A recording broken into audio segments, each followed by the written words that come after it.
பாவத்திலே வாழ்ந்து பாவத்தோடு செத்தா அவன் பாதாளம் தான் போவான். எத்தனை பேர் ஏற்றுக்கொள்ள முடியுது? அல்லேலூயா. ஆகவே நீ பாவத்தோடு, தாவீது சொல்றான், நான் பாவத்தில் கற்பந்தரிக்கப்பட்டேன். ஒரு மனுஷன் பாவத்திலே கற்பந்தரிக்கப்படுகிறான், பாவத்தோடு பிறக்கிறான், பாவத்தோடு வாழ்ந்து பாவத்தோடு செத்தா பரலோகமான சொர்க்கம் போக முடியுமா? அதுக்கு தான் இயேசு உன்னை மறுபடியும் பிறக்க ஒரு புது வாழ்வை கொடுத்து உன்னை பரிசுத்தவான்களுடைய மரணமாக உன் மரணம் இருக்க வேண்டும். கரங்களை கொட்டி ஆண்டு நாமத்தை மகிமைப்படுத்துவோமா? ஆமென். அல்லேலூயா. ஸ்தோத்திரம். நான் என்னுடைய 20 வயசு வரைக்கும் ஆட்சியில ரொம்ப தீவிரமாக இருந்தேன். கொட்டு மடையிலையும் கொடை பிடிச்சிட்டு கோயிலுக்கு போயிடுவேன். ஸ்தோத்திரம். எங்க ஊர்ல என்ன குருநாதன்னு சொல்லுவாங்க. எனக்கு பெந்தகோஸ்துனா பிடிக்கவே பிடிக்காது. ஸ்தோத்திரம். ஆண்டவர் 1984 என் ஆண்டவர் என்னை சந்தித்தார். ஆமென். அல்லேலூயா. நான் அந்த சாமியாருக்கு அந்த நன்மை கொடுக்கும் போது தட்டு பிடிக்கிறது, ஸ்தோத்திரம், நிறுவ வாசிக்கிறது, இப்படி நான் சாமியாருக்கு சீசப்பிள்ளையா இருந்தேன். ஸ்தோத்திரம். இந்த பெந்தகோஸ்து வாடையே எனக்கு பிடிக்காது. ஆனால் 1984 ஒரு நாள் ஆண்டவர் என்னை சந்தித்தார். ஆண்டவர் ஒரு மனுஷனை சந்திக்கிறார் என்றால் அதுதான் பெரிய சொத்து. ஆமென். ஹல்லேலூயா. இங்க இருக்கிற நீ கர்த்தர் கடவுள் உன்னை சந்திக்கும் காலத்தை நீ அறியாமல் போனால் சத்துரு சூழ மதில் போட்டு உன்னை நெருக்கி ஒரு கல்லின் மேல் ஒரு கல் இராதபடி உன் வாழ்க்கை இடுபட்டு போய்விடும், அது இடிந்து போய்விடும். ஆகவே கண்மலை மேல் ஆழமாய் தோண்டி தன் வீட்டை கட்டுகிற புத்தியுள்ள மனுஷனாக இங்க இருக்கிற நாம் எல்லாரும் ஒரு நாள் மரணத்தோடு நம்முடைய வாழ்க்கை முடிந்து போவது இல்லை. இந்த உலகமும் இந்த உலக வாழ்க்கையும் இது தற்காலிகமானது. ஆமென். ஆகவே இனி ஒரு உலகம், அந்த உலகத்தில் வாழ போற வாழ்க்கை தான் நித்தியம். நம்ம அவனமா இருக்கிறிய சோத்திர. இனி ஒரு உலகம், அந்த உலகத்தில் வாழ போகிற வாழ்க்கை தான் நித்தியம். இந்த உலகமும் இந்த உலக வாழ்க்கையும் நாளை நம்முடையது அல்ல. ஆகவே இந்த மனத்தெளி உள்ளவர்களாய் இனி ஒரு உலகம், அது வேதத்தில் அந்த எபிரேயர்கள் நிருபம் 2ஆம் அதிகாரம் 5வது வசனத்தில் இனி வரும் உலகத்தை குறித்து பேசுகிறோமே அப்படின்னு பரிசுத்தவான்கள் சொல்லி இருக்கிறார். வாசிங்களே. இனி வரும் உலகத்தை குறித்து பேசுகிறோமே. இனி ஒரு உலகம் இருக்கிறது. இதுதான் உலகம்னு நினைக்காத. இந்த உலகம், இந்த வானமும் இந்த பூமியும் ஒளிந்து போகும். இனி ஒரு உலகம் இருக்குது. எத்தனை பேர் நம்புறீங்க? எத்தனை பேர் அந்த உலகத்துக்கு வர போறீங்க? அந்த உலகத்துல, இந்த உலகத்துல கொரோனா வரும், கொள்ள நோய் வரும், துக்கம் வரும். அந்த உலகத்துல வெளிப்படுத்தின விசேஷம் 21ஆம் அதிகார 4வது வசனத்திலிருந்து வாசிப்பீர்கள் என்றால் அந்த உலகத்துல கண்ணீர் இல்லை. அவருடைய கண்ணீரை எல்லாம் இங்க எப்ப பார்த்தாலும் அழுகு. பிறக்கும் போது மனுஷன் அழுகிறான், சாகும் போது மனுஷன் அழுகிறான். இப்ப இங்க கண்ணீர் தான். அந்த உலகத்துல என்ன இல்லை? கண்ணீர். வாசிப்பா. இனி மரணமும் இல்லை. இனி அங்க என்ன இல்ல? மரணமே இல்லை, துக்கமும் இல்லை. அந்த நாட்டிலே துக்கம் இல்லை, அலறுதலும் இல்லை, அலறுதலும் இல்லை, வருத்தமும் இல்லை, வருத்தமும் இல்லை. முந்தினவைகள் ஒளிந்து போயின, எல்லாம் ஒளிந்து போயின. அல்லேலூயா. அந்த பரலோக நாடு என்ன நாடு? பரலோக நாடு. அந்த தேசத்துக்கு நாம வரணும். இன்னும் ஒண்ணு இருக்கு, 3 உலகம். நாம வாழுகிற இந்த உலகத்துக்கு பேரு பூலோகம். இன்னொரு உலகம் பரலோகம், இன்னொரு உலகத்துக்கு பேரு நரகலோகம். இந்த பூலோக வாழ்க்கையை முடிச்சா எந்த உலகத்துக்கு நீங்க போகணும்? கையை தட்டி ஆமென். ஹல்லேலூயா. ஸ்தோத்திரம். ஆகவே ஸ்தோத்திரம். அந்த நரகத்துக்கு ஒரு கூட்டம் போகுதான். அதே வசனத்துல 8வது வசனத்தை வாசிப்போம். நரகத்துக்கு போகிற அந்த கூட்டத்தை பயப்படுகிறவர்களும் அவிசுவாசிகளும் அருவருப்பானவர்களும் கொலைபாதகர்களும் விபச்சாரம் பண்ணுகிறவர்களும் சூனிய வைக்கிறான் விக்கிர ஆராதனைக்காரனும் பொய்யர் அனைவரும் திறந்தாலே உலக புராடா இருக்கு. பொய்யர் அனைவரும் இரண்டாம் மரணமாகிய அக்கினியும் கந்தகமும் எரிகிற கடலிலே பங்கடைவார்கள் என்றார். இதுக்கு பேர் தான் நரக லோகம்னு சொல்றது. என்ன லோகம்? நாம இங்க இருக்கிற யாரு அந்த நரக லோகத்துக்கு, இந்த பூலோக வாழ்க்கையை முடிச்சிட்டு நரக லோகத்துக்கு போக கூடாது. பரலோகம். 3 உலகம், பூலோகம், பரலோகம், நரகலோகம். மனுஷன் பொய்யூர்ல இருந்து வர்றான். எங்க இருந்து வர்றான்? இல்ல, பையூர். என்ன ஊரு? பையூர்னா தாயினுடைய கற்ப பை, அந்த பையூர்ல இருந்தா வந்தவங்க எல்லாம் ஒரு அல்லேலூயா சொல்லுங்க. அப்ப பையூர்ல இருந்து இந்த பொய்யூருக்கு வந்தோம், பொய்யூர்ல இருந்து மெய்யூருக்கு போகணும், அதுதான் பரலோகம். அல்லேலூயா. பையூர்ல இருந்து பொய்யூர், இங்க எல்லாம் பொய்யும் புராடும். வேதம் சொல்லுது உலகம் எல்லாம் பொல்லாங்குக்குள்ள கிடக்கும், உலகம்லாம் இங்கே கிடக்கு, பொல்லாங்குக்குள்ள கிடக்கு. இது பொய் புராடு. இங்க வந்து அரசியல் இருந்து, அரசியல்லாம் ஒரு சாக்கடை பாருங்க, எல்லாம் பொய்யும் புராடும். ஆகவே இந்த சாக்கடையான அந்த உலகத்திலிருந்து நம்ம மெய்யூருக்கு போகணும். ஆமென், அல்லேலூயா. அங்கே அசுத்தம் இல்லை, தீட்டுள்ளதும் அருவருப்பானதும் அங்கே பிரவேசிக்க முடியாது. ஆகவே ஸ்தோத்திரம், நாம எல்லாரும் இந்த பூலோக வாழ்க்கையை முடிச்சிட்டு பரலோகம் போகணும். அல்லேலூயா. மனுஷன் பாவத்தில் பிறக்கிறான், பாவத்தோடு வாழுகிறான், பாவத்தோடு செத்தா பரலோகம் போக முடியுமா? நரகலோகம் தான். ஆகவே நீ எல்லாரும் மனம் திரும்பணும், பாவ மன்னிப்பை பெறுங்க. கடவுளுக்கு உங்களுக்கு நல்ல ஒரு உறவு வரணும். ஏசு இன்னைக்கு பாவத்தை மன்னிக்க வல்லவராக இருக்கிறார். பாதர் இங்கே இருக்க அநேகர் கிறிஸ்தவங்களா இருக்கிறீங்க. அதனால பாதர் பெர்க்மான்ஸ் சாத்திரசம் பெட்டியில் அவர் சாமியாரா பங்கு தந்தையா இருந்தார். அவர் ரட்சிக்கப்பட்டார். அவர் வந்து இப்போ ஒரு பாட்டு இப்படி பாடினாரு, பாவ மன்னிப்பின் நிச்சயத்தை பெற்றுக்கொள்ள வேண்டும், பரலோகத்தில் ஓரிடம் நீ பெற வேண்டும். ஆமென். பாவ மன்னிப்பின் நிச்சயத்தை பெற்றுக்கொள்ள வேண்டும். சொல்லுங்க, பரலோகத்தில் ஓரிடம் நீ பெற வேண்டும். இயேசு தருகிறார், இன்று தருகிறார், இயேசு தருகிறார், இன்று தருகிறார். அதற்காகத்தான் சிலுவையிலே ரத்தம் சிந்திவிட்டார், அதற்காகத்தான் சிலுவையிலே ரத்தம் சிந்திவிட்டார். பாவ மன்னிப்பின் நிச்சயத்தை பெற்றுக்கொள்ள வேண்டும், பரலோகத்தில் ஓரிடம் நீ பெற வேண்டும். பாவ மன்னிப்பின் நிச்சயத்தை பெற்றுக்கொள்ள வேண்டும், பரலோகத்தில் ஓரிடம் நீ பெற வேண்டும். அல்லேலூயா. அருமையான இருதயராட்சி ஐயா, கர்த்தருக்குள்ள அவர் மரித்திருக்கிறார். பரிசுத்தவானுடைய மரணம் கர்த்தருடைய பார்வையில அருமை, அந்த ஆராதனையே அருமையா இருக்கிறது. அல்லேலூயா. சோத்திரம். இப்படித்தான் ஆராதனை செய்யணும், அடக்க ஆராதனை இப்படித்தான் இருக்கணும். ஆமென். அல்லேலூயா. பயபக்தியா. ஆகவே வெடி போட்டு அழுது சோத்திரம், தண்ணி அடிச்சுட்டு சிலம்படிச்சுக்கிட்டு சோத்திரம், நாம வந்து ஒரு பயபக்தியோடு இந்த சரீரத்தை கனப்படுத்தி நாம் மறைவு செய்ய போகிறோம். இப்பொழுது ராமநாதபுரத்தில் ஊழியர் செய்கிற ஜீவா பாஸ்டர் ஒரு 1/4 மணி நேரம், ஒரு 15 நிமிஷம் அவருடைய வார்த்தையை கொடுக்கும்படி அன்பாய் கேட்டுக்கிறேன்.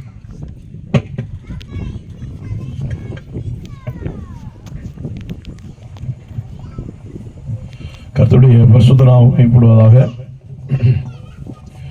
ஐயா இருதராஜ் ஐயா, அம்மா அற்புதமேரியம்மா, இவர்கள் ஸ்தோத்திரம் அரசமங்கலம் கிருபாசனத்திலே அன்பதாஸ் ஐயா மூலமாக இவர்கள் சந்திக்கப்பட்டு ஸ்தோத்திரம் கர்த்தருக்குள் ஒரு புதிய வாழ்க்கையை தொடங்கினார்கள்.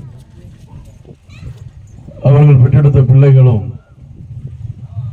ஸ்தோத்திரம் ஆரசமங்கலம் கிருபாசனத்திலே ஸ்தோத்திரம் கர்த்தருக்கு கனி தருகிற மரங்களைப் போலவும் அவர்கள் ஜீவருட்சங்களாக இன்றைக்கும் ஆண்டவருடைய நாமத்துக்கு மகிமையாய் சாட்சியாய் வாழ ஆண்டவர்களை பலப்படுத்தி கொண்டிருக்கிறார். இதிலே இவர்கள் இந்த ஐயாவுடைய இந்த ஐயாவுடைய பிள்ளைகள் போன இடங்களிலும் கூட ஊழியங்கள் ஆரம்பிக்கப்பட்டது. கர்த்தருக்கு ஸ்தோத்திரம் உண்டாதா. முதலாவதாக தைலேஸ்மேரி சகோதரியும் மாரேசனும் 2 பேரும் ஈரோட்டில் ஸ்தோத்திரம் வேலைக்காக போனார். அப்போ அங்கே வேலைக்கு போன இடத்துல அங்கே ஐயா அன்பதாஸ் ஐயா இடத்துல அவங்க வந்து கேட்டாங்க, எங்களுக்கு ஒரு ஆராதனை செய்யறதற்கு ஸ்தோத்திரம் ஒரு ஊழியக்காரர்கள் நீங்கள் எங்களுக்கு அனுப்பி வைக்கணும் அப்படின்னு சொல்லி அவர்கள் நிமித்தமாகத்தான் தைலேஸ்மேரி சகோதரியும் மாரேசன் சகோதரன் மூலமாகத்தான் அவர்கள் நிமித்தமாகத்தான் ஈரோட்டில் ஒரு கிருபாசன சபை உண்டாக்கப்பட்டதற்கு முதல் வித்தாக அவர்கள்தான் அந்த இடத்திலே அதற்கு காரணமாக காணப்பட்டார்கள். அடுத்து ஸ்தோத்திரம், தொழில் நிமித்தமாக திருப்பூர் மாவட்டத்தில் அவினாசிக்கு இவர்கள் ஸ்தோத்திரம் ஐயாவுடைய பிள்ளைகள் கடந்து போன பிற்பாடு அங்கே அவினாசியிலையும் ஒரு கிருபாசனம் சபை உருவாகிறதற்கு இந்த ஐயாவும் அம்மாவும் பிள்ளைகளும் ஒரு காரணமாக இருக்கிறார்கள். இந்த அவினாசி சபையிலே ஊழியத்தில் இருக்கிறதான அருமையான பாசனமும் சாட்சியாக சொன்னார். தொடர்ந்து சகோதரி அமிர்த சகோதரியும் அரசமங்கல ஊழியத்திலே கர்த்தருக்கு மகிமையாக ஊழியர்கள் நிறைவேற்றிக் கொண்டிருக்கிறார்கள். மாரேசனுடைய மகளும் பைபிள் காலேஜ் முடிச்சுட்டு அதுவும் ஆண்டுக்கு சித்தமானால் ஏற்ற வேளையிலே ஊழியத்துக்கு ஸ்தோத்திரம் ஆயத்தமாக ஆண்டவர்களுக்கு உதவி செய்வார். ஒரு ஊழியக்கார குடும்பமாக ஆண்டவர் இந்த குடும்பத்தை தேவன் முன்குறித்திருக்கிறார். அல்லேலூயா சொல்லுவோமா? இவர்கள் கடந்து போன இடங்கள் எல்லாம் கர்த்தருடைய ஊழியங்கள் ஆரம்பிக்கப்பட்டிருக்கிறார். அவர்கள் ஊழியத்திற்காக ஸ்தோத்திரம் தன்னுடைய பிள்ளைகளை ஊழியத்திற்காக அர்ப்பணித்து ஊழியக்காரர்களாய் மாற வேண்டும். விசுவாசிகளாய் மாத்திரம் அல்ல, ஊழியக்காரர்களாயும் மாற வேண்டும் என்கிறதான மிகப்பெரிய ஒரு விருப்பம் இந்த ஐயாவுக்குள்ளே அந்த அம்மாவுக்குள்ளேயும் இருந்தது. அது நிமித்தமாக அவர்கள் ஸ்தோத்திரம் அந்த காரியங்களை செய்வதற்கு தேவன் அவர்களை பலப்படுத்தினார். கர்த்தருடைய பரிசுத்த நாமம் மகிமைப்படுவதாக. ஆகவே ஒரு இருதயராஜ அற்புதமரியமா இவர்களை தேவன் சந்தித்தார். இவர்கள் மூலமா இவர்கள் கற்ப பிறப்புகளை தேவன் சந்தித்தார். அவர்கள் மூலமாய் சில இடங்களிலே ஊழியங்கள் ஆரம்பிக்கப்பட்டு அநேக நரகத்துக்கு போகிற ஆத்துமாக்கள் பரலோகத்தின் தேவனை நோக்கி பார்க்கக்கூடியதான ஒரு ஸ்லாகியத்தை தேவன் இவர்கள் மூலமாய் கர்த்தர் கிரியை செய்தார் என்பதை இருக்கிற நாம் எல்லாரும் அறிந்திருக்கிறோம். தேவனுடைய பரிசுத்த நாமம் மகிமைப்படுவதாக. ஒரு அலையில சொல்லுவோம். இப்பொழுதும் சங்கீதத்தில் 88ஆம் சங்கீதம் 10வது வசனத்தை ஸ்தோத்திரம் வாசிப்போம்.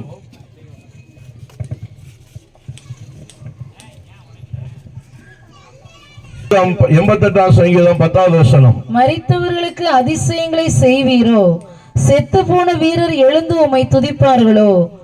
நாம் ஆராதிக்கிற ஆண்டவராய் இயேசு கிறிஸ்து உயிரோடு இருக்கிறவர்களுக்கும் அதிசயம் செய்கிறவர். மரித்தவர்களுக்கும் ஆண்டவர் இயேசு கிறிஸ்து அதிசயம் செய்கிற தேவனாக இருக்கிறார். உயிரோடு இருக்கிறவர்களுக்கு ஸ்தோத்திரம் ஆண்டவராய் இயேசு கிறிஸ்து அதிசயங்களை செய்கிறார். ஏனென்றால் அவர் அதிசயங்களை செய்கிற தேவன் என்று அநேக ஸ்தோத்திரம் எல்லாருக்கும் தெரியும். இயேசு அதிசயங்களை செய்கிறார். உயிரோடு இருக்கிறவர்களுக்கு மாத்திரம் அல்ல, மரித்தவர்களுக்கு, இறந்து போனவர்களுக்கு, செத்து போனவர்களுக்கும் ஆண்டவராய் இயேசு கிறிஸ்து அதிசயங்களை செய்கிறார் என்று பார்க்கிறோம். என்ன அதிசயங்களை செய்கிறார் என்று சொன்னால், கர்த்தருடைய பரிசுத்த நாமம் மகிமைப்படுவதாக. அதாவது தெய்வங்கள் பல உண்டு. எல்லா தெய்வங்களும் மனிதனுக்கு சரீர பிரகாரமான அதிசயங்களை செய்கிறது என்று நம்பினாலும் ஸ்தோத்திரம் அந்த அதிசயங்கள் எல்லாம் நிரந்தரமாக இருப்பது கிடையாது. ஒருவேளை அந்த அதிசயங்கள் அவர்களுக்கு நிரந்தரமாக இருந்தாலும் ஸ்தோத்திரம் அது குறிப்பிட்ட காலங்களிலே அவர்கள் கண் காணுகிறது, கண் மறைவிற்கு என்பதாகவே அவர்கள் பெற்றுக்கொண்ட நன்மைகள், பெற்றுக்கொண்ட அதிசயங்கள் எல்லாமே அது கண் மறைவிற்கு என்பதாகவே அதுவும் மறைந்து போய்விடுகிறது, அதுவும் காணாமல் போய்விடுகிறது. நாம் சேவிக்கிற, நாம் ஆராதிக்கிற ஆண்டவராய் இயேசு கிறிஸ்துவே உயிரோடு இருக்கிற ஒவ்வொரு மனிதனுக்கும் அவர் அதிசயங்களை செய்கிறார். கண் தெரியாதவர்களுக்கு, பார்வை இல்லாதவர்களுக்கு, கூங்குருடு உள்ளவர்களுக்கு, செவிடர்களுக்கு ஆண்டவர் இயேசு கிறிஸ்து அதிசயங்களை செய்திருக்கிறார் என்று வேதத்திலே பார்க்கிறோம். அநேக மக்களுடைய வாழ்க்கையிலே ஆண்டவர் இயேசு கிறிஸ்து அதிசயங்களை செய்திருக்கிறார். அந்த அதிசயத்தின் மூலமாகத்தான் ஒவ்வொரு மனிதனையும் ஆண்டவர் இயேசு கிறிஸ்து பிடிக்கிறார். கர்த்தருக்கு ஸ்தோத்திரம் உண்டாவதாக. ஒவ்வொரு இங்கே இருக்கிறதான கர்த்தருடைய பிள்ளைகள் ஒவ்வொருத்தருடைய சாட்சிகளையும் நாம் கேட்போம் என்று சொன்னால், ஆண்டவர் என்னுடைய வாழ்க்கையில என்னென்ன அதிசயங்களை எல்லாம் செய்தார், என்னென்ன நன்மைகளை எல்லாம் என்னுடைய வாழ்க்கையில ஆண்டவர் இயேசு கிறிஸ்து செய்திருக்கிறார்.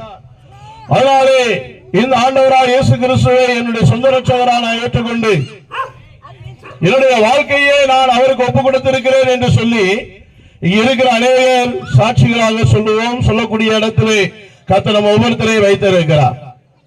உயிரோடு இருக்கிற ஒவ்வொருத்தருக்கும் ஆண்டவர் இயேசு கிறிஸ்து நன்மை செய்கிறார். அதே நேரத்திலே ஸ்தோத்திரம் உயிரோடு இருந்து அவரை ஏற்றுக்கொண்டு ஸ்தோத்திரம் ஜீவகாலம் முழுவதும் கர்த்தருக்குள்ளே வாழ்ந்து மரிக்கிறவர்களுக்கும் ஆண்டவர் இயேசு கிறிஸ்து நன்மை செய்கிறவராக இருக்கிறார். பூமியிலே ஆண்டவராய் இயேசு கிறிஸ்துவை சொந்த ரட்சகராய் ஏற்றுக்கொண்டவர்களுக்கும் நன்மை உண்டாகிறது. என்ன நன்மை என்று பார்த்தால் அவனுடைய ஜென்ம பாவத்திலிருந்து ஸ்தோத்திரம் அவருடைய முன்னோர்களால் பாரம்பரியமாக அனுசரித்து வந்ததான வீணான நடத்தையினாலே வந்த பாவ வாழ்க்கை நிமித்தமாக வந்த அந்த சாபத்தின் பிடியிலிருந்தும் வேதனையின் பிடியிலிருந்தும் பாவத்தின் பிடியிலிருந்தும் ஆண்டவர் இயேசு கிறிஸ்துவே ஒரு மனிதனை ஸ்தோத்திரம் விடுதலையாக்குகிறார். அது அவனுக்கு மிகப்பெரிய ஒரு அதிசயமாக நன்மையாக உண்டாகிறது. தேவனுடைய பிள்ளையை ஸ்தோத்திரம் இந்த உலகத்திலே வாழ்ந்து கொண்டிருக்கிற ஒவ்வொரு மனிதனும் பாவத்திலேயே வாழ்ந்து கொண்டிருக்கிறான், சாபத்திலே வாழ்ந்து கொண்டிருக்கிறான், துக்கத்திலே வாழ்ந்து கொண்டிருக்கிறான். துக்கத்திலேயும் பாவத்திலும் சாபத்திலும் வாழ்ந்து கொண்டிருக்கிற ஒவ்வொரு மனிதனுடைய வாழ்க்கையும் நிழலை போன்ற வாழ்க்கையாக காணப்படுகிறது. ஸ்திரீயிடத்திலே பிறந்த ஒவ்வொரு மனிதனும் வாழ்நாள் குறுகினவனும் சஞ்சலம் நிறைந்தவனாய் காணப்படுகிறான்.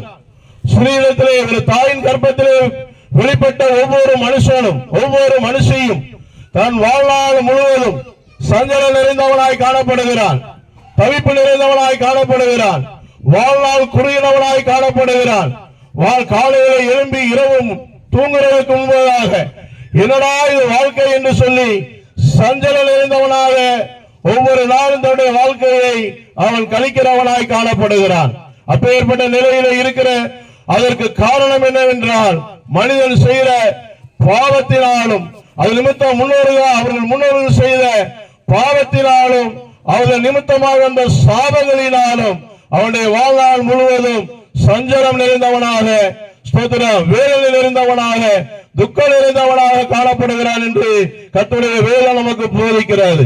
அப்பேற்பட்டதான துக்க நிலைமையிலையும் சஞ்சல நிறைந்த வாழ்க்கையிலும் போராட்டம் நிறைந்த வாழ்க்கையை வாழ்ந்து கொண்டிருக்கிறதான ஒவ்வொரு சகோதரனும் சகோதரியும் இன்னும் ஆண்டவராக இயேசு கிறிஸ்துவை நீங்கள் சொந்த ரட்சகராக ஏற்றுக்கொள்ளாமல் இருப்பீர்களானால் இந்த இருதயராஜ் ஐயாவுடைய அடக்க ஆராதனையிலே வந்திருக்கிற நீங்கள் இன்றைக்காயிலும் இந்த ஆண்டவராக இயேசு கிறிஸ்துவை உங்கள் சொந்த ரட்சகராக நீ ஏற்றுக்கொள்வீர்களானால் உங்களுக்காகவும் ஆண்டவராக இயேசு கிறிஸ்து தம்முடைய பரிசுத்தமான இரத்தத்தை உங்களுக்காக சிந்தி இருக்கிறபடியினால் அந்த இரத்தத்தை ஆண்டவர் இயேசு கிறிஸ்துவின் இரத்தம் சகல பாவங்களை நீக்கி நம்மை சுத்திகரிக்கும் என்று சொல்லப்பட்டிருக்கிற வார்த்தையின்படியாக இயேசு கிறிஸ்து எனக்காக அடிக்கப்பட்டார், நொறுக்கப்பட்டார்.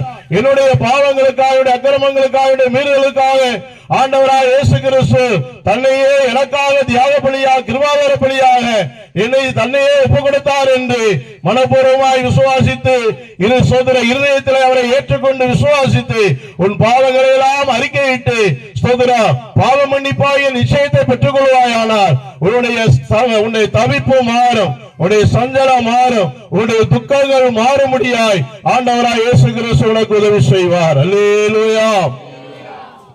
கர்த்தருடைய பரிசுத்த நாமம் மகிமைப்படுவதாக. ஒரு 77 வயதுள்ள ஒரு ஐயாவை சந்திக்க முடியாத ஒரு வாய்ப்பு கிடைத்தது. அப்பொழுது அவருடைய வீட்டிலே அவர் என்னை கூப்பிட்டு அவர் சொன்னார், அப்பொழுது எனக்கு வயசு ஒரு 33 வயது இருக்கும். 33 வயது இருக்கிற நேரத்தில் அந்த ஐயா 77 வயது உள்ளவர் ஒரு நாள் என்னை பார்த்து சொன்னாரு, எனக்கு வயதாய் இருக்கிறது, நீங்க ஒரு நாள் என்னுடைய வீட்டிலே வந்து எனக்காக ஜெபம் பண்ண வேண்டும் என்று கேட்டுக்கொண்டார். அப்பொழுது ஸ்தோத்திரம் நான் என்ன அப்பொழுது நான் சொன்னேன், சரிங்க ஐயா வார வீட்டுக்கு வார என்று சொன்னேன். அப்பொழுது நான் அவருடைய வீட்டுக்கு கடந்து போனேன். கடந்து போகும் பொழுது 77 வயதுள்ள அந்த ஐயாவுக்கு அன்றைக்கு பிறந்த நாளிலே அவர் வீட்டிலே உட்கார்ந்து வீட்டிலே இருந்திருந்தார். சோதரர் அதற்கு அவர் பிறந்த நாளுக்காக ஜெபிக்கிறதுக்கு கூப்பிட்டு இருந்தார். அப்பொழுது நான் வீட்டுக்குள்ள போகும்போது அவருடைய மனைவி ஸ்தோத்திரா அந்த அம்மாவை பார்த்து சொன்னாரு, அம்மா ஒரு டீ போட்டு கொண்டு வா அப்படின்னு சொன்னார். கர்த்தருக்கு ஸ்தோத்திரம் உண்டாவதாக. ஒரு சாயை போட்டு கொண்டு வாமான்னு சொன்னார். அந்த அம்மா அடுப்படிக்கு போனவங்க வர கொஞ்சம் லேட் ஆயிடுச்சு. இங்க இருந்து அவர் தன்னுடைய மனைவியுடைய பெயரை சொல்லி கூப்பிட்டு கொண்டே இருக்கிறார். அந்த அம்மா சொல்றாங்க, இதோ வந்துட்டாங்க, இந்த வந்துட்டாங்கன்னு சொல்றாங்க. ஆனா வந்தபாடு இல்லை. கர்த்தருக்கு ஸ்தோத்திரம் உண்டாவதாக. அப்போ அந்த அம்மா ஒரு 10 நிமிஷம் கழிச்சு ஒரு லேட்டா தான் வந்தாங்க. வந்த உடனே அந்த அம்மா சொல்றாங்க, அந்த ஐயா சொல்றாங்க, 50 வருஷம் உன்னிடத்துல நான் வாழ்ந்திருக்கிறேன். எத்தனை வருஷம்? 50 வருஷம் நான் உன்னோட வாழ்ந்திருக்கிறேன். இன்னும் நீ என்ன புரிஞ்சிக்கவே இல்லையே அப்படின்னு சொல்லி அந்த ஐயா சொல்றாரு. அப்பொழுது அந்த அம்மா சொல்றாங்க, ஆமா 50 வருஷம் வாழ்க்கையில இனிமேல்தான் நான் உங்களை புரிஞ்சுக்க போறேனாக்கும், இதுவரை நான் உங்களை புரிஞ்சுக்கிட்டு இல்லையாக்கும் அப்படின்னு சொல்லிட்டு அப்படின்னு சொல்லிச்சு அந்த அம்மா. கர்த்தருக்கு ஸ்தோத்திரம் உண்டாவதாக. உடனே அந்த ஐயா அப்படியே ஆஃப் ஆயிட்டார். சொன்ன உடனே அதுக்கு மேல அவருக்கு வார்த்தையே என்ன செய்யல, வரல. கர்த்தருக்கு ஸ்தோத்திரம் உண்டாவதாக. அப்போ எத்தனை வருஷம் நீங்க வாழ்ந்தாலும், எத்தனை வருஷம் வாழ்க்கையா இருந்தாலும் அதுல என்னதான் இருக்கு? சஞ்சலமும் தவிப்பும் சோதனா வேதனையும் துக்கமும் இருக்கிறது. ஆனால் ஒருவன் கிறிஸ்துவுக்குள்ளே தன்னுடைய வாழ்க்கையை ஆரம்பிப்பான் என்று சொன்னார்.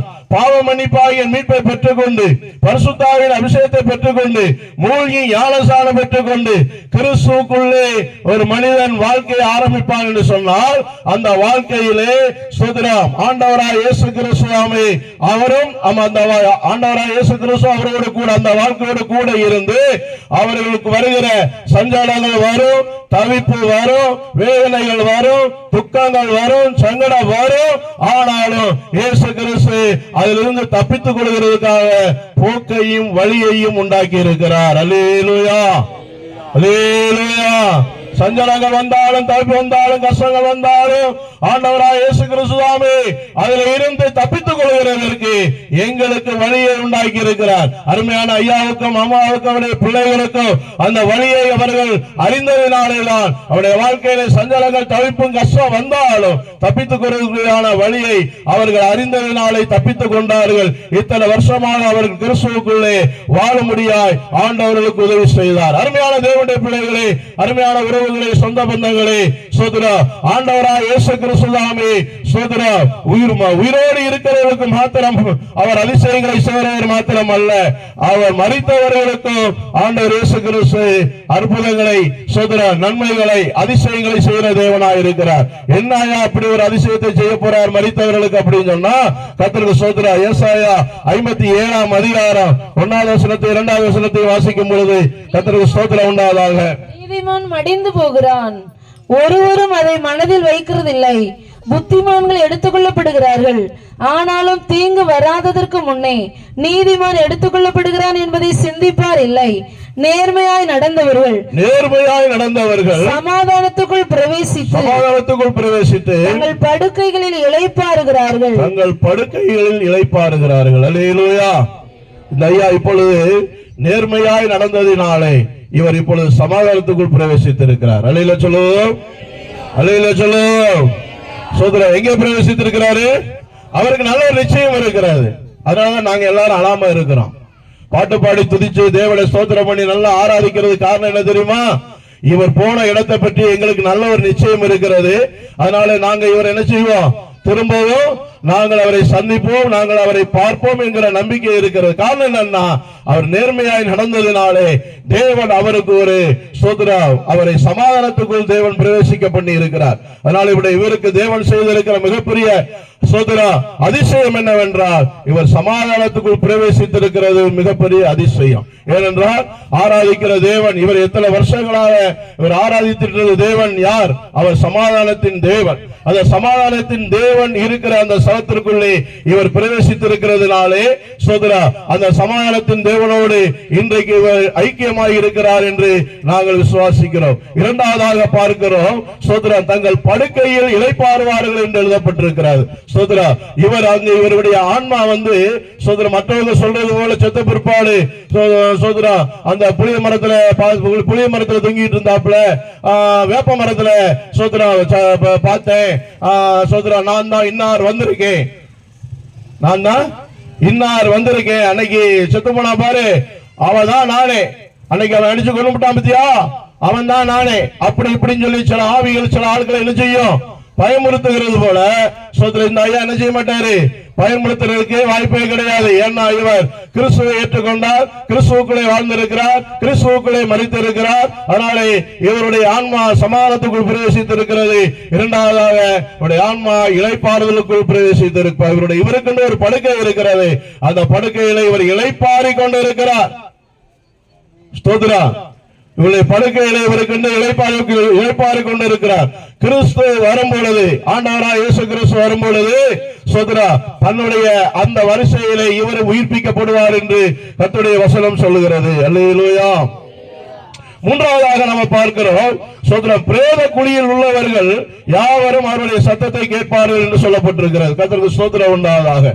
இவர் ஸ்தோத்திரா இவருக்கு ஆண்டவர் செய்த மூன்றாவது அதிசயம் என்னவென்றால், மரித்தவர்களுக்கு, அதாவது இவருக்கு மாத்திரமல்ல, நீங்களும் இந்த ஆண்டவராக இயேசு கிறிஸ்துவை ஏற்றுக்கொண்டு மரிப்பீர்கள் என்று சொன்னால் உங்களுக்கும் இந்த பாக்கியத்தை ஆண்டவர் இயேசு கிறிஸ்து உங்களுக்கு தருவார். சோதரா மூன்றாவதாக பிரேத குழியில் உள்ள அனைவரும் இவருடைய சோதரா ஆண்டவர் இயேசு கிறிஸ்துடைய சத்தத்தை கேட்கும் காலம் வரும் என்று சொல்லப்பட்டிருக்கிறது. ஆகவே இவர் சோதரா பிரேத குழியில் இவரை கொண்டு நம்ம அடக்கம் பண்ண போகிறோம், இந்த சரீரத்தை அடக்கம் பண்ண போகிறோம். கர்த்தராமே ஆரவாரத்தோடும் பிரதானத்தோடும் சத்தத்தோடும் தேவ காலத்தோடும் வானத்திலிருந்து இறங்கி வருவார். அப்பொழுது கிறிஸ்துவுக்குள் மரித்தவர்கள் முதலாவது சொல்லுங்க எழுந்திருப்பார்கள். கிறிஸ்துவுக்குள்ளே மரித்தவர்கள் எழுந்திருப்பார்கள். அப்போ சத்தம், தேவ ஆண்டோடைய சத்தம் பிரேத குழியிலே இருக்கிறதுனாலே சோதரம் இவருடைய கல்லறை திறக்கப்படும். அப்பொழுது இவர் அதிலிருந்து எழுப்பி வருவார் என்று பார்க்கிறோம். நான்காவதாக இவர் தேவன் செய்கிற அதிசயம் என்னவென்றால், உலகத்தை நியாய்ந்து இருக்கிற வரிசையிலே ஆண்டவராய் இயேசு கிறிஸ்து சோதரா ஆண்டுடைய பிள்ளைகளை, மரித்தவர்களை உலகத்தை நியாய்ந்து இருக்கிற வரிசையில வைப்பார்கள். 1 கொரிந்தியரின் புத்தகம் 6ஆம் அதிகாரம் 12ஆம் வசனத்தை வாசிப்போம். 1 கொரிந்தியர் 6:12. எல்லாவற்றையும் அனுபவிக்க எனக்கு அதிகாரம் உண்டு, ஆகிலும் எல்லாம் தகுதியா இராது. எல்லாவற்றையும் அனுபவிக்க எனக்கு அதிகாரம் உண்டு, ஆகிலும் நான் ஒன்றிற்கும் அடிமைப்பட மாட்டேன். 1ஆவது வசனம் 2ஆவது வசனம். உங்களில் ஒருவனுக்கு வேறொருவனுடைய வழக்குண்டானால் வழக்காடும்படி அவன் பரிசுத்தவான்களிடத்தில் போகாமல் அநீதிக்காரரிடத்தில் போக துணிகிறது என்ன? பரிசுத்தவான்கள் உலகத்தை நியாயம் தீர்ப்பார்கள் என்று அறியீர்களா? சொல்லுவோமா? மரித்தவர்களுக்கு ஆண்டவர் இயேசு கிறிஸ்து செய்கிற அதிசயம் என்ன தெரியுமா? சோதரம் மரித்த பரிசுத்தவான்கள் இந்த உலகத்தை நியாயம் தீர்ப்பார்கள். கர்த்தருக்கு ஸ்தோத்திரம். அதனாலதான் பெந்தெகோஸ்தே கோயிலுக்கு, பெந்தெகோஸ்தே சபைக்கு வரணும் சொல்றது. எல்லாரும் பக்தி உள்ளவர்களா இருக்கிறான், பல கோயில்களுக்கு போலாம், பல தெய்வங்களை வழிபடலாம், பல மதங்களுக்குள்ளே இருக்கலாம், பல சடங்கு சம்பிரதாயங்களை செய்யலாம். ஆனா சடங்கு சம்பிரதாயம், மத சடங்குகள், ஜாதி சமுதாயம், பழக்க வழக்கங்கள் எல்லாமே இந்த உலகத்துக்குரியவைகள் தான். மரணத்துக்கு அப்புறமாக மனிதனுக்கு இவைகள் எல்லாம் ஒன்றும் சோதரம் சமுதாயமோ ஜாதியோ மதமோ எதுவுமே மரணத்துக்கு அப்புறம் பின்னாடி வரப்போறது கிடையாது. அதனாலே அநேகர் இந்த வேதவசன சத்தியங்களை, வெளிச்சங்களை அநேகர் அறிந்ததினாலேதான் சோதரம் அநேகர் இன்றைக்கும் ஸ்தோத்திரம் ஆவிக்குரிய பெந்தெகோஸ்தே சபைகளுக்கு போறது காரணம், மரணத்துக்கு பிற்பாடு கர்த்தர் செய்கிற அதிசயங்கள் மேல் அவர்களுக்கு விசுவாசம் இருக்கிறதுனாலேதான். மனிதனுடைய வாழ்க்கை மரணத்தோடு முடிகிறது கிடையாது. மரணத்துக்கு அப்புறம் தான் மனிதனுக்கு வாழ்க்கை ஆரம்பமாகிறது. எவ்வளவுதான் அவன் செழிப்புள்ளவனா இருந்தாலும் சரி, வசதி வாய்ப்புள்ளவனா இருந்தாலும் சரி, பணக்காரனா இருந்தாலும் சரி, சோதரா உலகத்தையே ஆதாயப்படுத்துற சோதரா எலான் மார்க்ஸை போல பெரிய பெரிய அளவுக்கு பெரிய பெரிய விஞ்ஞானியை போல இருந்தவனா இருந்தாலும் சரி, எல்லாருக்கும் மரணம் ஒன்று இருக்கிறது. ஆனா அந்த மரணத்துக்கு பிற்பாடு மனிதனுக்கு இருக்கிற வாழ்க்கையை பற்றி இந்த சோதரா எலான் மார்க்ஸ் போலதான மிகப்பெரிய ஆட்கள் எல்லாம் அதை பற்றி எல்லாம் அறியாமல் வாழ்ந்து கொண்டிருக்கிறதுனாலதான் புதிய புதிய தொழில்நுட்பங்களை கண்டுபிடித்து இதுதான் உலக வாழ்க்கை என்று சொல்லி வாழ்ந்து கொண்டிருக்கிறார்கள். அருமையான சகோதரனே, சகோதரியே, உனக்குள்ளே தேவன் தந்திருக்கிற ஆவி ஒரு சோதரா ஒரு தீபமாக எரிந்து கொண்டு இருக்கிறது. அது தீபம் அணைகிறதுக்கு முன்பதாகவே ஆண்டவராய் இயேசு கிறிஸ்துவை சொந்த ரட்சகராய் ஏற்றுக்கொள். உனக்குள்ளே இருக்கிற ஆவி சோதரா தீபமாக எரிந்து கொண்டிருக்கிறபடியினால் அந்த ஆவி எந்த நேரத்தில் அணைந்து போகும் என்று உனக்கும் தெரியாது, எனக்கும் தெரியாது.